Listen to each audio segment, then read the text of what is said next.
Morton students, ये हमारी आज वीडियो लेक्चर चैप्टर 10 से रिलेटेड है और इसमें हम चैप्टर 10 के एमसीक्यूज पर बात करेंगे।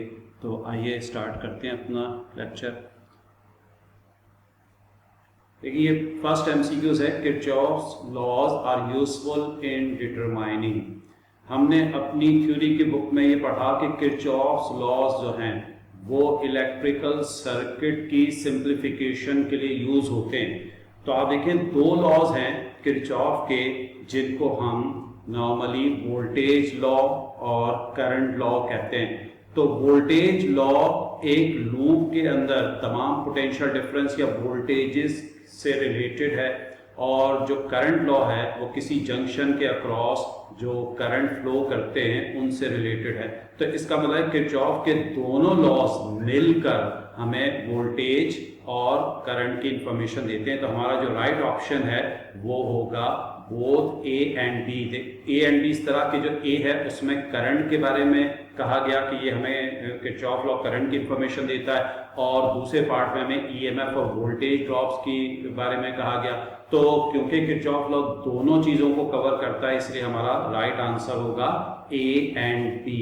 लेकिन अगर सिर्फ किसी एक सिंगल किरचॉफ लॉ का जिक्र आए जैसे वोल्टेज लॉ का, तो फिर आपने सिर्फ वोल्टेज और ईएमएफ वाला ऑप्शन सिलेक्ट करना है। और अगर सिर्फ करंट लॉ से रिलेटेड एमसीक्यूज बनती है तो फिर आपने ऑब्वियसली जो ए पार्ट है उसको सिलेक्ट करना है। फिलहाल तो दोनों किरचॉफ लॉज लिखा है तो इसलिए दोनों लॉज की बात हो रही है। अब हम चलते हैं इसकी नेक्स्ट एमसीक्यूज की तरफ। The resistance of a superconductor is. देखिए, कंडक्टर का मतलब होता है कोई ऐसा सब्सटेंस जो कि करंट को इजीली पास कर दे, लेकिन कंडक्टर के अंदर रेजिस्टेंस होती है वो 100% करंट को पास नहीं करता। अब इसके साथ वर्ड ऐड हो गया सुपर। तो सुपर का मतलब ये है कि कंडक्टर से भी ऊपर का कोई सब्सटेंस होगा, यानी ये ज्यादा अमाउंट ऑफ करंट को पास करता होगा। और याद रखें, करंट उसी वक्त ज्यादा अमाउंट में पास होता है जब इसकी रेजिस्टेंस कम से कम हो। तो सुपर कंडक्टर एक ऐसा मटेरियल है जिसकी रेजिस्टेंस जो है वो ऑलमोस्ट जीरो होती है। तो हम इसको जीरो सिलेक्ट कर लेंगे कि भाई ये हमारा फाइनल आंसर है कि जीरो जो है वो सुपर कंडक्टर की रेजिस्टेंस होती है, इसलिए वो मैक्सिमम करंट को पास कर सकता है। अब चलते हैं नेक्स्ट एमसीक्यूज की तरफ। Reciprocal of resistance is called. देखिए कि फिजिक्स में बहुत सारी टर्म्स ऐसे ही हैं जो एक दूसरे के इनवर्स होती हैं, रेसिप्रोकल होती हैं, बिल्कुल अपोजिट मीनिंग देती हैं।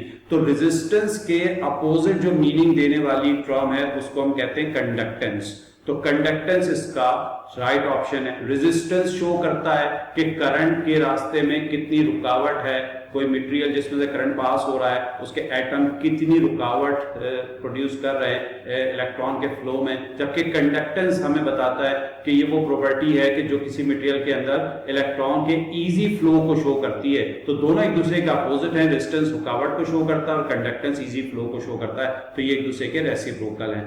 अब चलते हैं फोर्थ एमसीक्यूज की तरफ। The graphical representation of Ohm's law is. हम ओम्स लॉ पढ़ते आए हैं तो उसमें हम ये जानते हैं कि ओम्स ने वोल्टेज और करंट के दरमियान एक रिलेशन जो है वो डेवलप किया था, लेकिन उसकी एक कंडीशन थी कि रेजिस्टेंस जो है वो कांस्टेंट रहनी चाहिए। अगर हम रेजिस्टेंस की इस कंडीशन को फुलफिल कर लें कि रेजिस्टेंस पूरे प्रोसेस के दौरान कांस्टेंट रहेगी तो V और I आपस में डायरेक्टली प्रोपोर्शनल होते हैं। डायरेक्टली प्रोपोर्शनल का ग्राफ हमेशा एक स्ट्रेट लाइन की फॉर्म में बनता है। तो ये आप देखें ओम्स लॉ का फॉर्मूला और उसका ग्राफ है। तो हम फिलहाल इसको सिलेक्ट करेंगे स्ट्रेट लाइन को। लेकिन एक बात याद रखिएगा कि प्रैक्टिकली अगर हम ओम्स लॉ को वेरीफाई करने की कोशिश करें तो हमें आइडिया ये मिलता है कि शुरू में तो ओम्स लॉ में वोल्टेज और करंट आपस में डायरेक्टली प्रोपोर्शनल होते हैं। जब करंट कम हो, वोल्टेज कम हो तो V और I डायरेक्टली प्रोपोर्शनल होते हैं, एक स्ट्रेट लाइन बन रही होती है। लेकिन जैसे जैसे हम वोल्टेज और करंट को इंक्रीज करते जाते हैं तो रेजिस्टेंस के अंदर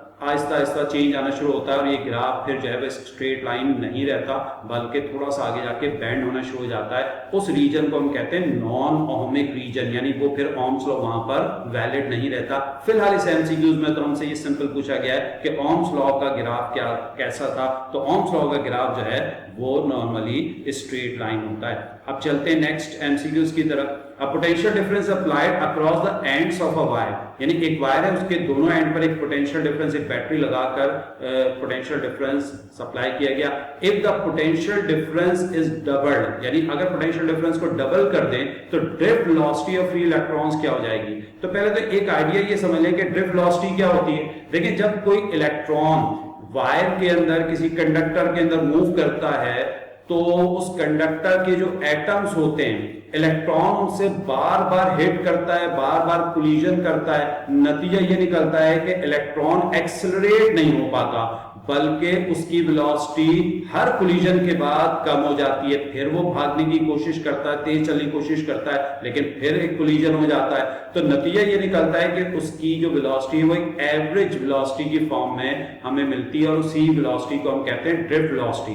तो याद रखें ड्रिफ्ट वेलोसिटी जो है वो अप्लाइड पोटेंशियल डिफरेंस के डायरेक्टली प्रोपोर्शनल होती है, यानी अगर हम पोटेंशियल डिफरेंस बढ़ा देंगे तो फिर ड्रिफ्ट वेलोसिटी भी जो है वो इंक्रीज हो जाएगी। ये दोनों के दरमियान एक डायरेक्ट रिलेशन बनता है। तो अब इस एमसीक्यूज के मुताबिक जब हमने वोल्टेज को डबल किया तो यकीनन ड्रिफ्ट वेलोसिटी भी क्या होगी, डबल हो जाएगी। तो ये हमारा राइट आंसर है। तो ये रिलेशन ध्यान में रखिएगा कि ड्रिफ्ट वेलोसिटी जो है वो वोल्टेज के डायरेक्टली प्रोपोर्शनल है। और ड्रिफ्ट वेलोसिटी होती क्या है कि कंडक्टर के अंदर से पास होने वाले इलेक्ट्रॉन्स को जो एटम है कंडक्टर्स के वो अपनी वेलोसिटी इंक्रीज नहीं करने देते और रुकावट डालते हैं, जिसकी वजह से उसकी वेलोसिटी एक एवरेज की फॉर्म में एक लिमिट के अंदर रहती है और उसी लिमिटिंग वेलोसिटी को हम कहते हैं ड्रिफ्ट वेलोसिटी। अब चलते हैं नेक्स्ट एमसीक्यूज की तरफ। इसमें कहा गया internal resistance is the resistance offered by.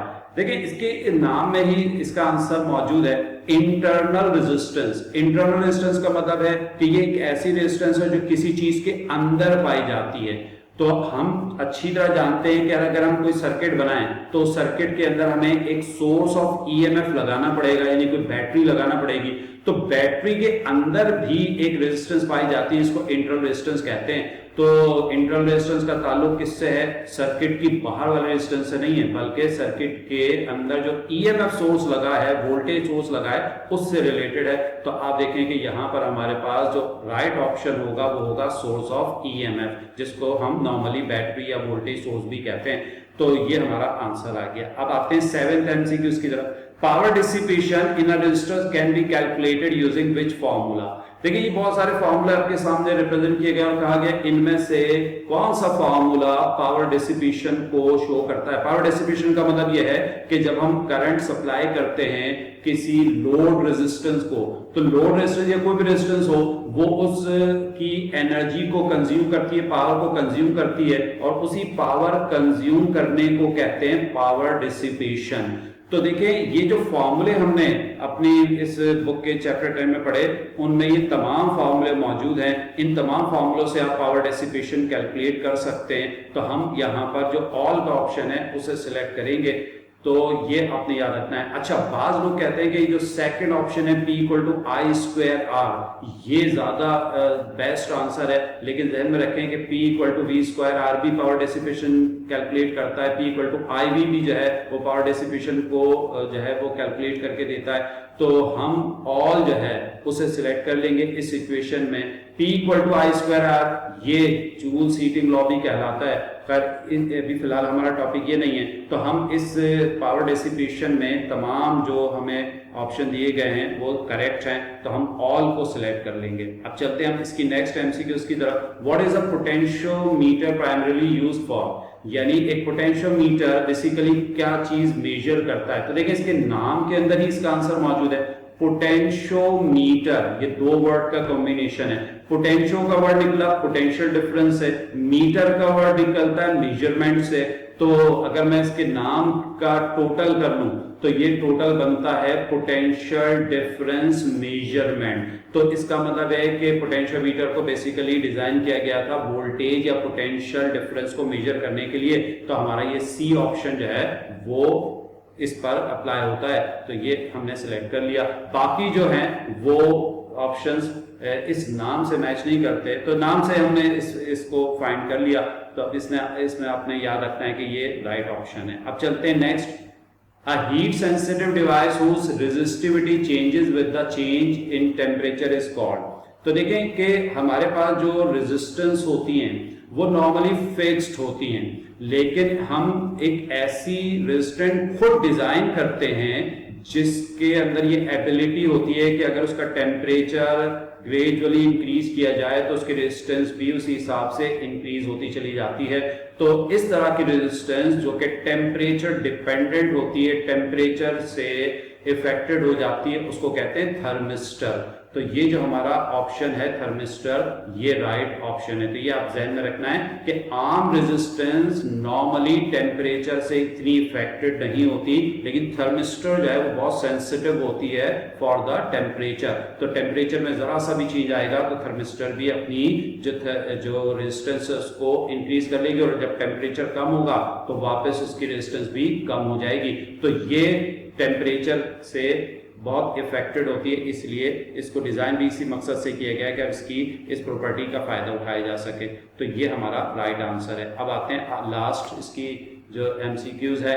A wire of uniform area of cross section A, length L and resistance R is cut into two parts. यानी एक वायर था जिसका क्रॉस सेक्शनल एरिया A था, जिसकी length L थी और उसकी resistance R थी। हमने क्या किया, उसको दो पार्ट में कट कर दिया। तो जब दो पार्ट में कट कर दिया तो बताना है कि उसकी रेजिस्टिविटी पर क्या फर्क पड़ेगा। याद रखें कि यहाँ दो बातें हैं, मैं आपको बता देता हूं कि इस MCQs को अगर चेंज करना चाहें हम यूं भी चेंज कर सकते हैं कि लास्ट जो पार्ट लिखा है कि the resistivity of each part, तो हो सकता है कहा जाए the resistance of each part. तो अगर किसी वायर को कट कर दिया जाए तो उसकी रेजिस्टेंस उतनी ही कम हो जाएगी, यानी जितने पार्ट में आप डिवाइड करते जाएंगे रेजिस्टेंस तो कम होती जाएगी, लेकिन जो रेजिस्टिविटी है वो सेम रहती है, क्योंकि रेजिस्टिविटी एक प्रॉपर्टी है जो वॉल्यूम के ऊपर डिपेंड करती है। एक यूनिट वॉल्यूम के रेजिस्टेंस को हम रेजिस्टिविटी कहते हैं। जैसे आप किसी मटेरियल की डेंसिटी निकालते हैं, आप डेंसिटी पूरे ऑब्जेक्ट के टोटल मास टोटल वॉल्यूम से कैलकुलेट कर लें, या फिर आप डेंसिटी उसका एक स्मॉल सा पार्ट लेकर उसके मास और वॉल्यूम को डिवाइड करके कैलकुलेट करें तो डेंसिटी सेम ही आएगी। इसी तरह रेजिस्टिविटी आप चाहे पूरे वायर की एक साथ कैलकुलेट करें या आप उसके एक छोटे से स्मॉल पार्ट की कैलकुलेट करें, वो आपको सेम रिजल्ट देगा। तो रेजिस्टिविटी कांस्टेंट रहती है। तो ये हमारा फाइनल आंसर होगा। तो ये हमारी अब इस चैप्टर की तमाम MCQs कंप्लीट हो गई। आपने इन तमाम MCQs को बहुत अच्छे तरीके से प्रैक्टिस करना है और देखना ये है कि इसके अंदर कौन से कॉन्सेप्ट्स है वो यूज किए गए हैं। अगर आपको इन कॉन्सेप्ट्स को समझने में या किसी MCQs के बारे में कोई प्रॉब्लम हो तो आप यकीनन जो है वो पूछ सकते हैं कमेंट्स के अंदर, और इन तमाम वीडियो लेक्चर्स को आपने बहुत अच्छे तरीके से देखना है। इंशाल्लाह अगले चैप्टर की MCQs जल्दी अपलोड कर दी जाएंगी। तो अपना बहुत ख्याल रखिएगा। आपसे अब मुलाकात होगी नेक्स्ट वीडियो के अंदर इंशाल्लाह। तो जब तक के लिए अल्लाह हाफ़िज़।